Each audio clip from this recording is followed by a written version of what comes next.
অসমৰ যুৱক যুৱতীসকলক 2 লাখ চৰকাৰী চাকৰি দিয়া হ'ব, 10 লাখ আত্মসংস্থাপনৰ সুবিধা দিয়া হ'ব আৰু কেইবা লাখ যুৱককো উদ্যোগীকৰণৰ জৰিয়তে কৰ্মসংস্থাপন দিয়া হ'ব। হেল্ল' নমস্কাৰ, কমৰক চদক লগতে কোনোবাই কাৰ্ডুম কি খবৰ? মোৰ খবৰ ভালে আছে, অলপ জ্বৰ উঠি আছে, কিন্তু হ'লেও উপায় নাই, যেহেতু বৰ্তমান গৰম বহুত পৰিছে, লগতে ট্ৰেইনিঙো শেষ হোৱা নাই। বৰ্তমান প্ৰায় 5 মাহ হ'ব লৈছেহি। আজি মানে অহা কাইলৈৰ পৰা 20 নম্বৰ আমাৰ উইক আৰম্ভ হৈ যাব। ইয়াৰ লগতে বৰ্তমান অসম পুলিচৰ কাৰণে যিমানখিনি কেণ্ডিডেট লাগি আছে, তোমালোকে হয়তো এইকেইদিন এটা ভিডিঅ' দেখিছা। এইটো একজেক্ট ভিডিঅ'টোৰ ডেটটো মই গম পোৱা নাই, এইটো ইলেকশ্যনৰ আগত আছিলে নে পিছত কৈছিলে একজেক্ট মোৰ মনত নাই, যিহেতু আগৰ নিচিনাকৈ আপডেট থাকিব নোৱাৰোঁ। তাতে CM ছাৰে কৈছে যেন প্ৰায় অকল অসম পুলিচতে প্ৰায় 25,000 ভেকেঞ্চি দিয়া হ'ব বুলি কৈছে। এইটো ল'ৰা ছোৱালীক মই অনুৰোধ কৰিম, দৌৰা দৌৰি প্ৰেক্টিচ আমি ৰাখিব লাগিব। এইবাৰ আমি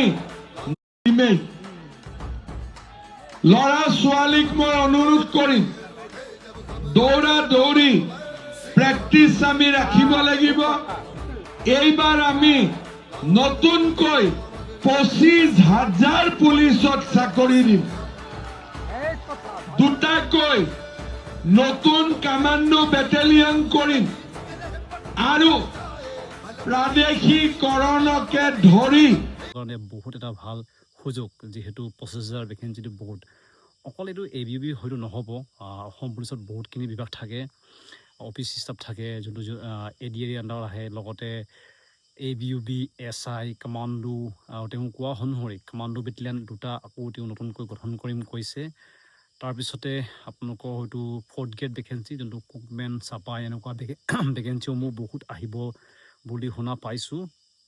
তাৰপিছত এটা ভাল খবৰ, যিমানখিনি ফৰেষ্টৰ আণ্ডাৰত ভেকেঞ্চি ল'ব বিচাৰিছে তেওঁলোকৰ কাৰণে যেন তাতে প্ৰায় 350 মানে প্ৰায় 350টা 4th গ্ৰেডৰ ভেকেঞ্চি, যোনটো কুকমেন, চাপাই, এনেকুৱা ভেকেঞ্চি আহিব বুলি শুনিছোঁ। এইটো কাৰণে যদি আপোনালোকে 4th গ্ৰেড ভেকেঞ্চিত দিব বিচাৰিছে, এইবিলাকৰ কাৰণেও এটা নতুন ভেকেঞ্চি হয়তো অতি সোনকালে আহিব।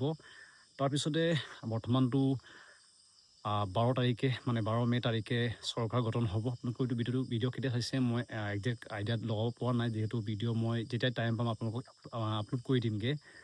12 মে' তাৰিখে চৰকাৰ গঠন হ'ব, আৰু গঠন হোৱাৰ পিছতেই অতি সোনকালে যিমানখিনি কাম আছে, তেওঁ কৈছে যেন এটা সংবাদ মাধ্যমত তেওঁ কৈছিলে যেন যিমানখিনি তেওঁ প্ৰতিশ্ৰুতি দিছিলে চাকৰি ক্ষেত্ৰত হওক বা যিমানখিনি তেওঁ কাম কৰিম বুলি কৈছিলে, সকলোখিনি অতি সোনকালে আৰম্ভ কৰিম বুলি কৈছে। এইটো কাৰণে এটা ভাল সুযোগ আপোনালোকৰ কাৰণে, যোনটো আপোনালোকে বিচাৰি আছে অসম পুলিচ, সেইটো নিশ্চয় হ'ব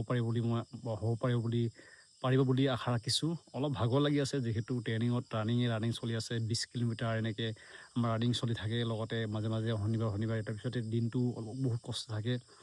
এতিয়া বহুত ক্ষীণায়ো গৈছোঁ, আগৰ নিচিনা মোৰ দম নাই ডেইলি ভিডিঅ' দিব পৰা। যিমান পাৰে চেষ্টা কৰোঁ, আৰু আপোনালোকে হয়তো নিশ্চয় ভাল পাই আছে যদিহে আপোনালোকে নিশ্চয় যদি ভিডিঅ' ডেইলি মোৰ চাই। বহুতে কৈ থাকে যেন তাত আপুনি বহুত কষ্ট পাইছে। হয়, আপোনালোকেও কষ্ট কৰিলে মোৰ নিচিনাকৈ হ'ব পাৰিব। মইতো যোনটো চাকৰি বিচাৰিছিলোঁ, মইতো ABUB বিচাৰিছিলোঁ, কিন্তু ABUB নাপালোঁ। বৰ্তমান এটা বেলেগ ভেকেঞ্চি আছোঁ, অসম পুলিচে হয়, কিন্তু এটা বেলেগ বিভাগত আছোঁ। ইয়াৰ পিছত মই এটা বেলেগ এটা ভিডিঅ' বনাম, কি হয় মোৰ চাকৰিটো। অসম পুলিচে হয়, কিন্তু অলপ মোৰ বিভাগটো অলপ বেলেগ হয়। তাৰপিছতে মোক কিছুমানে সুধিছিলে আপোনাৰ পোষ্টিং ক'ত বুলি। মইতো কেইবাটাও আগত ভিডিঅ'ত কৈছোঁ মোৰ পোষ্টিংটোৰ বিষয়ে। মোৰ পোষ্টিং হৈছে বঙাইগাঁও SSP অফিচ। লগতে মোৰ হোম ডিষ্ট্ৰিক্টৰ বিষয়েও বহুতে উঠি থাকে। মোৰ হোম ডিষ্ট্ৰিক্ট হৈছে শিৱসাগৰ, আৰু আমাৰ ৰানিং হয়গৈ, মানে যোনটো ফিজিকেল টেষ্ট, যোনটো ইণ্টাৰভিউ দিবলগীয়া হয়, এইটো মই দিওঁগৈ ফাৰ্ষ্ট এপিত, যোনটো লিগিৰি পুখুৰী আছে। ইয়াত হয়তো বহুতখিনি কেণ্ডিডেট এতিয়া বৰ্তমান তাতে ট্ৰেইনিং কৰি আছে। তো ইমানকৈ আছিলে। এতিয়া বৰ্তমান ভিডিঅ'টো লগাই দিছোঁ CM ছাৰে অসম পুলিচৰ নতুন ভেকেঞ্চিৰ বিষয়ে কি কৈছিলে। অসমৰ যুৱক যুৱতীসকলক 2 লাখ চৰকাৰী চাকৰি দিয়া হ'ব, 10 লাখ আত্মসংস্থাপনৰ সুবিধা দিয়া হ'ব আৰু কেইবা লাখ যুৱককো উদ্যোগীকৰণৰ জৰিয়তে কৰ্মসংস্থাপন দিয়া হ'ব।